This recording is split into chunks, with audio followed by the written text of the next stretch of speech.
Dear student, अगर आप लोग हिंदी मीडियम के छात्र हो, अगर आप लोग यूपी बोर्ड से हो या फिर किसी भी बोर्ड से हो, अगर आपके सिलेबस में हिंदी मीडियम है, अगर आप लोग एनसीईआरटी को फॉलो करते हो, तो आप लोग अच्छे तरीके से जानते हो कि तुम्हारा बोर्ड एग्जाम बहुत ही करीब आ गया है। मैं यहां पर किसी चीज का प्रमोशन करने नहीं आया हूं, लेकिन यह वीडियो तुम्हारे लिए बहुत बहुत बहुत जरूरी है। जिन्होंने अपना सिलेबस कवर कर लिया है तो उनकी तो बल्ले बल्ले, लेकिन जिन्होंने अपना सिलेबस कवर नहीं कर रखा उनका सिलेबस पेंडिंग में पड़ा हुआ है। अगर आपको 10वीं का बोर्ड एग्जाम देना है, अगर आपको 12वीं का बोर्ड एग्जाम देना है, तो मैं आपकी जानकारी के लिए बता दूं, ऐसे हालत में, ऐसे सिचुएशन में और बहुत ही कम समय में विद्यार्थियों को क्या होता है कि एकदम से डिप्रेशन में चले जाते हैं कि इतनी सारी चीजें कैसे क्रिस्टल क्लियर होंगी। और सबसे बड़ी बात तो ये, उनको यही नहीं पता होता कि किस टीचर से पढ़ा जाए। ठीक है, आसान से आसान भाषा में वह एक टॉपिक को सर्च करते हैं यूट्यूब पर, और यूट्यूब पर सैकड़ों वीडियो आ जाते हैं, उनको समझ में नहीं आता कि आखिर किस पर क्लिक किया जाए। तो मैं आज इस वीडियो में आपको बताने वाला हूं एक ऐसे प्लेलिस्ट के बारे में, अगर आपने वहां से पढ़ लिए, ठीक है, अगर आप लोग वहां से पढ़ लेते तो मैं गारंटी के साथ दावा कर सकता हूं,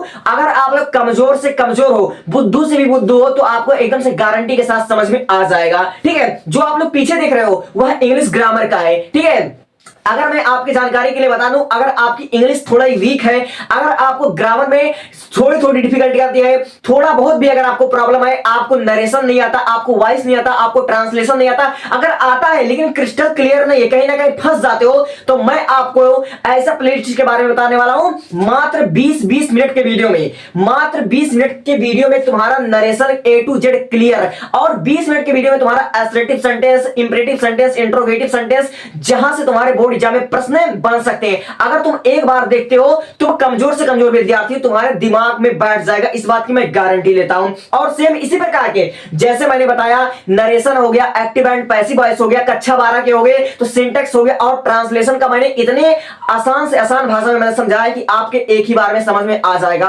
और कक्षा 12 वालों के लिए, अगर आप लोगों को समझ में बहुत कम समय में और बहुत ज्यादा सिलेबस को आपको कवर करना है, तो कक्षा 12 का पूरा केमिस्ट्री और फिजिक्स और Hindi, English, biology A to Z crystal clear हो जाएगा, इस बात की मैं गारंटी लेता हूं। और इंग्लिश ग्रामर कक्षा 6 से लेकर 12 तक या फिर कॉम्पिटिटिव एग्जाम तक सारे के सारे इंग्लिश ग्रामर आपका क्रिस्टल क्लियर, चाहे टेंस हो, चाहे ट्रांसलेशन हो, चाहे सिंटेक्स हो, चाहे इंपरेटिव सेंटेंस हो, चाहे जैसा वाक्य हो, आपका इंग्लिश ग्रामर में और इंग्लिश में एक नंबर नहीं करने दूंगा, इस बात की मैं गारंटी लेता हूं। आप लोग इस चैनल को चेक करिए, इंग्लिश ग्रामर में जो भी आपको नहीं समझ में आता, केवल एक वीडियो को, एक प्लेलिस्ट को आप लोग ओपन करना, आपको 5 मिनट में समझ में आ जाएगा कि आखिर इसके पीछे का लॉजिक कैसा है। ठीक है, मैंने ट्रिक के बेस पर, कॉन्सेप्ट के बेस पर आसान से आसान भाषा में आपको समझाया है। अगर यह वीडियो आपके काम की हो, एक बार आप लोग चेक कर सकते हो। अगर आपको कुछ नहीं समझ में आ रहा कि करना क्या है, तो आपको सब कुछ समझ में आने लगेंगी। Thanks for watching. आपके बोर्ड एग्जाम के लिए आपको बेस्ट ऑफ लक, आपका बोर्ड एग्जाम बहुत ही बेहतर जाएगा।